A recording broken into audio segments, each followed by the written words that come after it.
Hello, everybody. I am Brittany.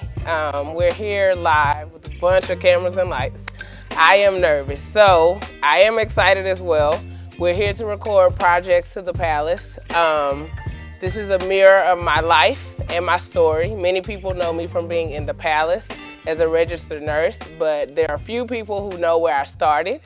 Many people know me from traveling the world, but there are very few people who knew my struggles from being a teen parent, from struggling with mental health, suicide, adoption, abortion, so many things. So I want to make sure that I'm relatable and that I'm an authentic person.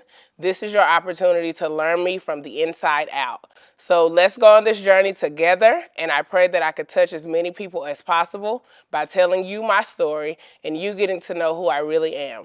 I have here with me today Roosevelt May to help me with this interview because I want to make sure that you get to see the good times, the bad, the laughter, and the tears. And he's here to help me pull out my pain points to make sure you get all of me.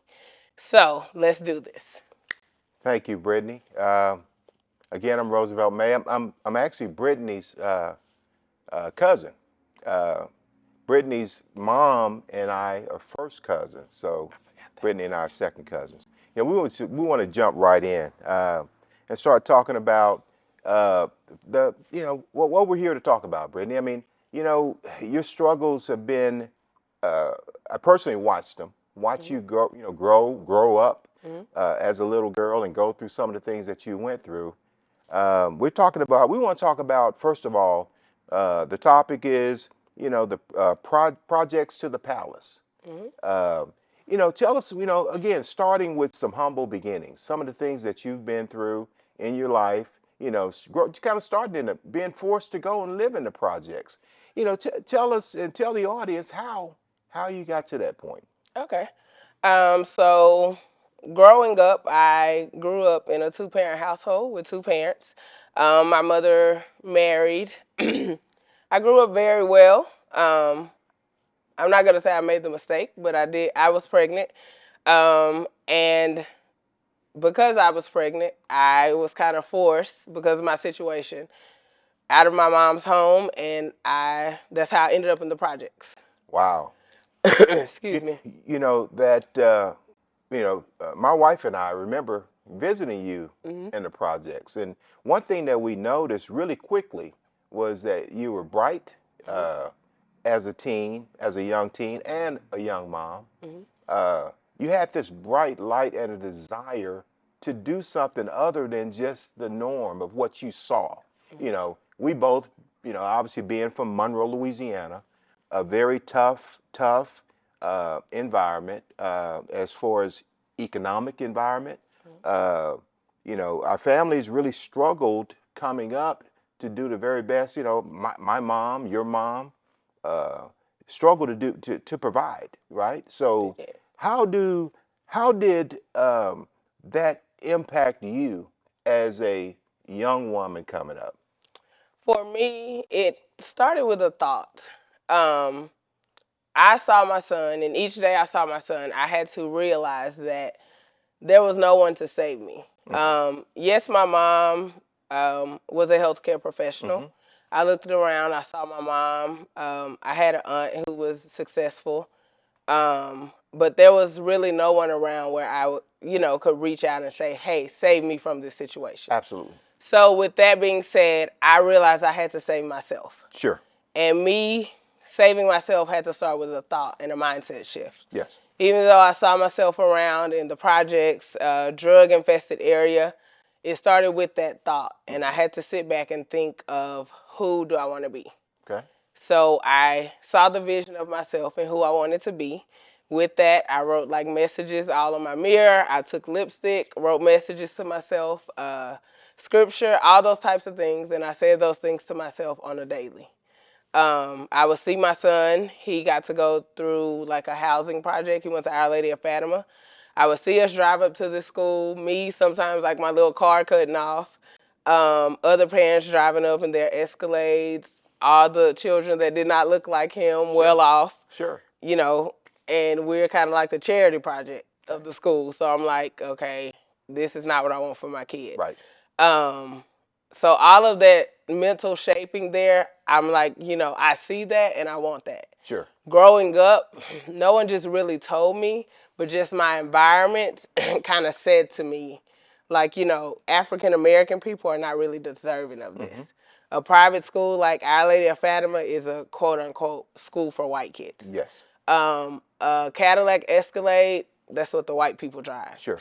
So I kind of made up in my mind that I'm going to change that narrative. Okay. Like, why can't I drive that? Okay. Why can't my son have a private school education that I can actually pay for out of pocket? Sure. So I knew that I wanted to become a nurse to defy those odds for those reasons. Okay. Well, let's go a little deeper. Okay.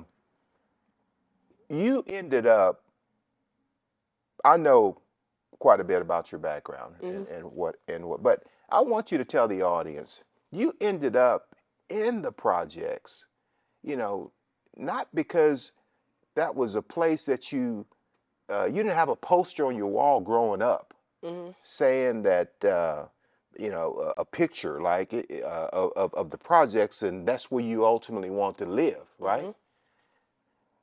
Tell the audience, how did you end up in the position that you were in? Because obviously it was not your first choice. How did you end up there?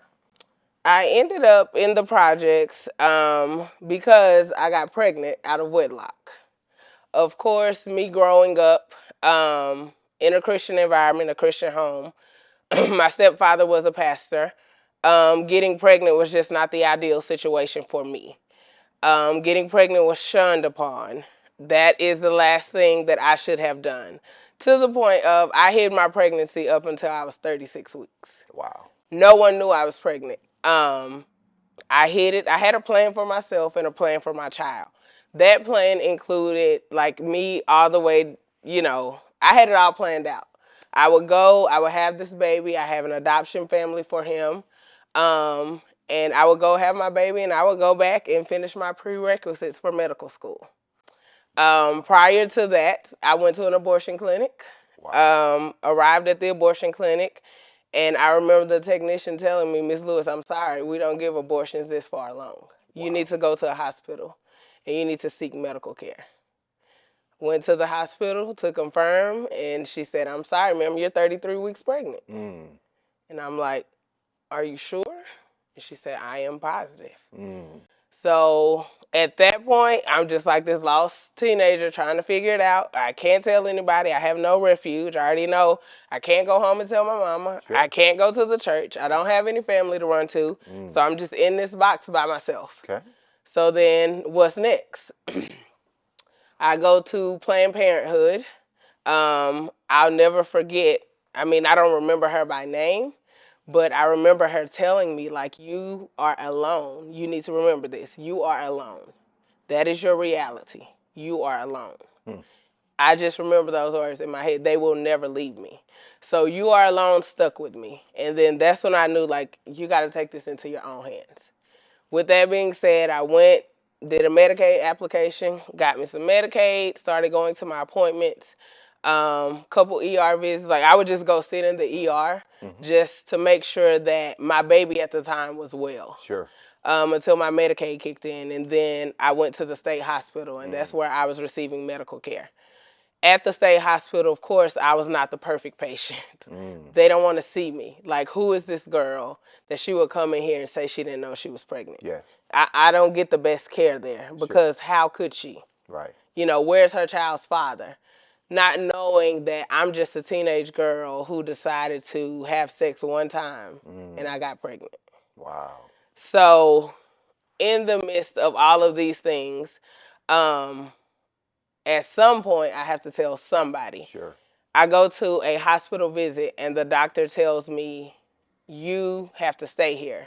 And I think I'm like 38 weeks, like 1 or 2 weeks out from my due date. And he goes, you have to stay here. And I'm saying, why? And he says, you have to stay here because you have preeclampsia. I'm 18. I don't know what that means. Like, I'm not a nurse yet. I'm like, what is that? And he's like, basically what I'm telling you is you have to stay here and you have to have this baby or you could die. Wow. I didn't hear anything else he was saying except die. So out of fear, I get on the phone and I call my aunt. So I'm like, listen, I'm at the hospital. They're saying this, they're saying that. They said I could die.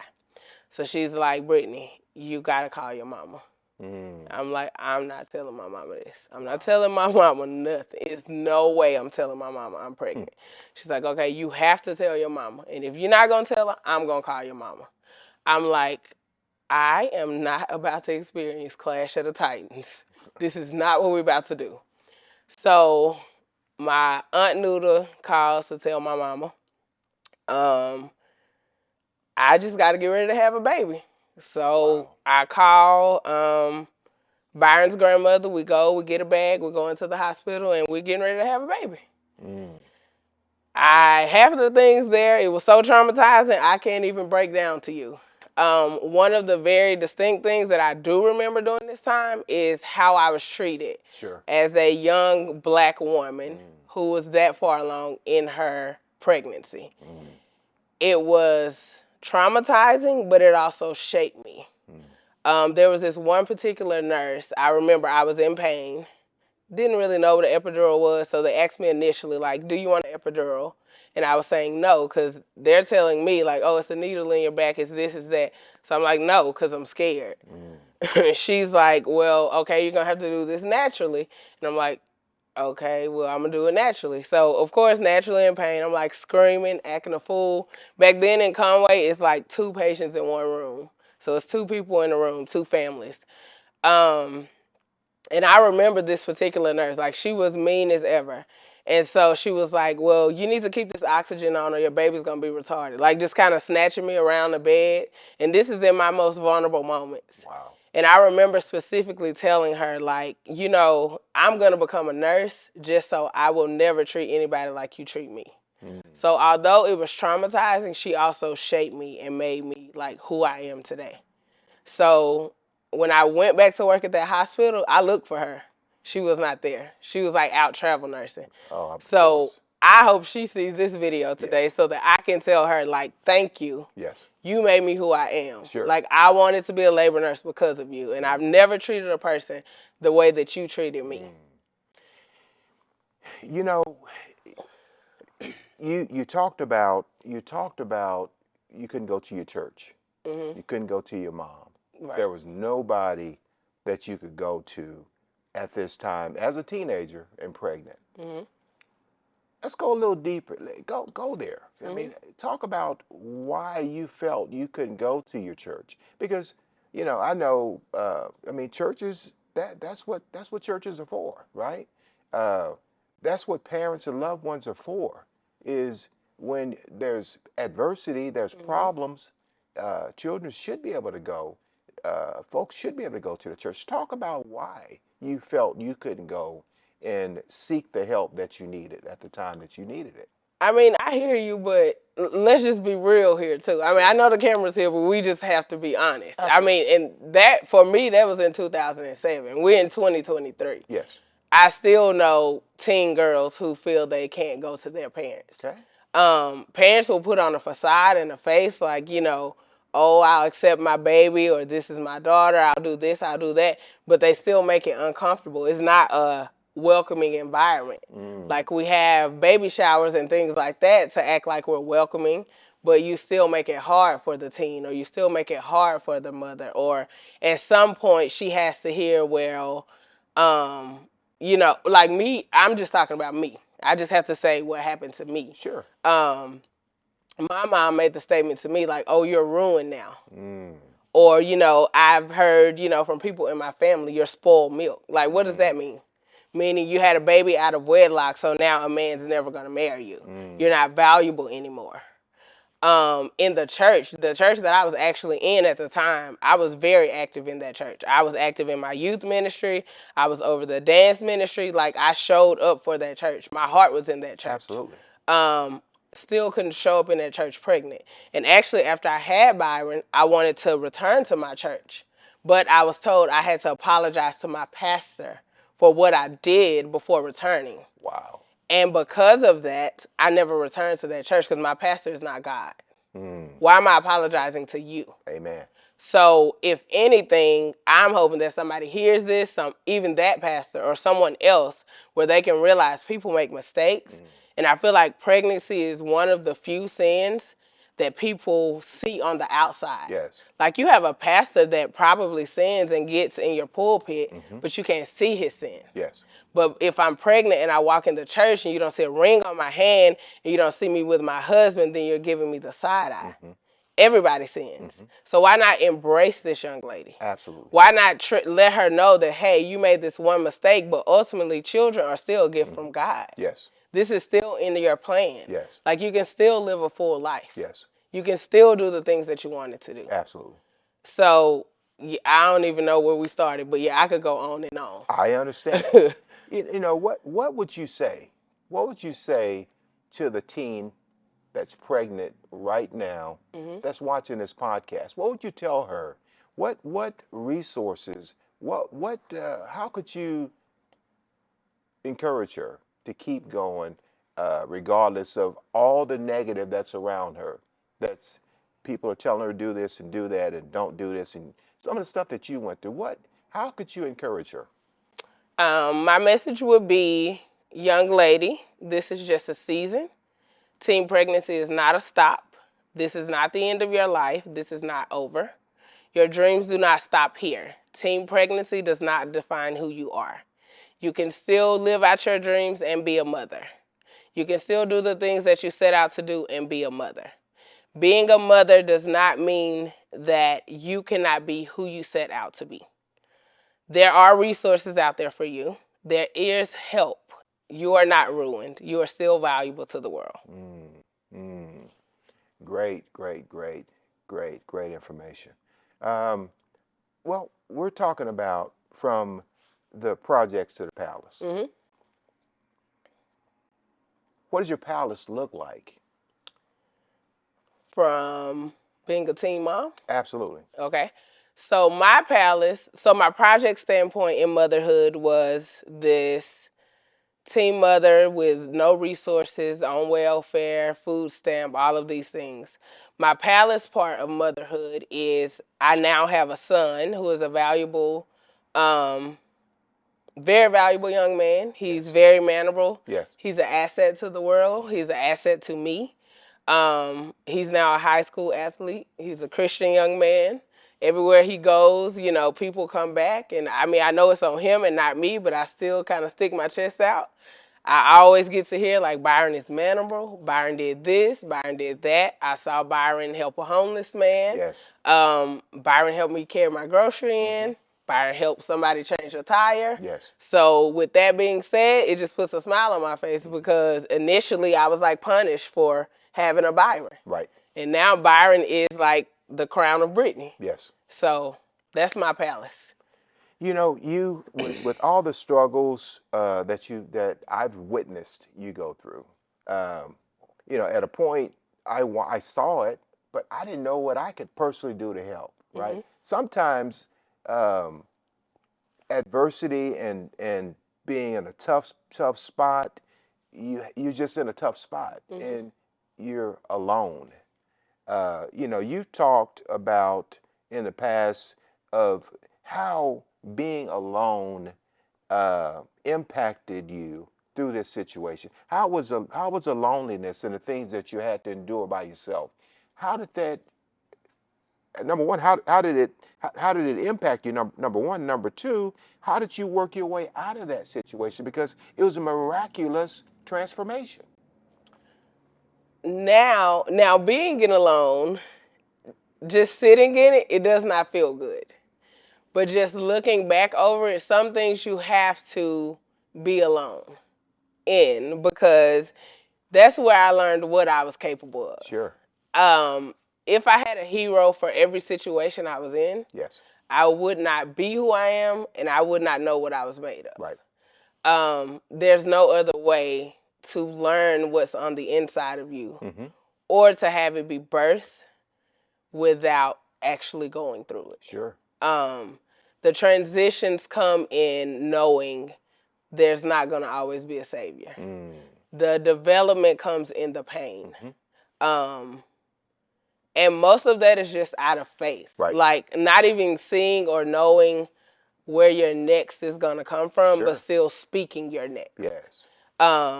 Like, I don't know where my next meal is coming from, but God, I know you know. Or, just speaking things that are not like you see them. Right. We're gonna make it out of this. Right. I don't know how, God, but Yes. we're gonna make it out of this. Yes. So you got to keep your faith base. Yes. Yes. Yes. You talk about, your faith. There's a few things that you talked about. You talked about your faith. You talked about going to get professional help. Talk about that for a minute. And let the audience know that how that helped you transform your life. Okay, well, I think this has been like a really rich episode, and I think we're giving them too much in one. Okay. So they'll have to catch us next time. All right. All right. What you think? Absolutely. All right. So you guys will have to catch us next time. I hope you enjoyed episode 1. It's an unbelievable time with you, Brittany, today. I'm thankful that I've been somewhat part of your journey and know a lot about your journey. As you mentioned, your son is an unbelievable human being. I'm extremely proud of you and what you've been able to accomplish. Through all the adversity and the hard times and the tough decisions that you had to make, you sit here. And I think the audience, again, episode 2 is going to be powerful. So stay tuned. Yes. See you guys soon.